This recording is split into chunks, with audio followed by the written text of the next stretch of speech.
a great kingdom. I just helped expand it. Very interesting. Do you have any kids? Yes, I have one son. His name is Rehoboam, and two daughters named Tapaz and Basmath. My son grew up to be king. However, my sins made it very difficult for him to succeed, and I really regret that. So how do you feel about your son being the king? I am disappointed in Rehoboam because he led Israel into a downward spiral and divided Israel. Even though I know it's partially my fault, I still can't help but be disappointed. Yeah. Can you tell me a little about the development of the temple?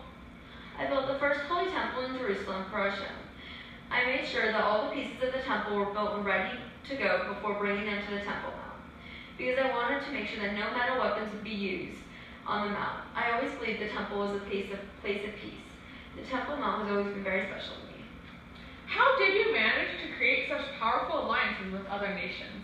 The kings from other nations wanted me to listen to my wisdom, and I'm very proud of that.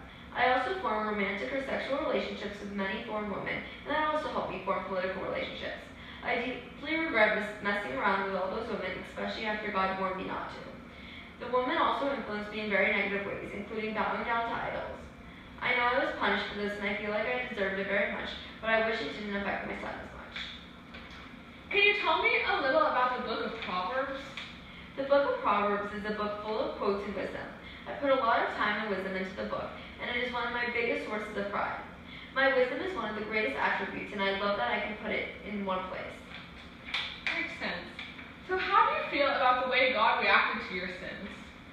I know that my sins were bad, and I regret using slaves and messing around with all those women and worshipping idols, and I understand the severity and reasons for all my punishments. However, of course, I wish that my punishments didn't have to be so intense, and I wish that my accomplishments wouldn't have made my punishments not as bad. I understand why my people revolted against me, and I understand why I had 3 enemies set up, but I don't understand why Israel had to be divided when I wasn't even in rule. And I don't understand why the destruction of the temple had to occur when I wasn't even in kingship. And it was such a positive addition to Israel. Well, thank you so much for being on the talk show tonight.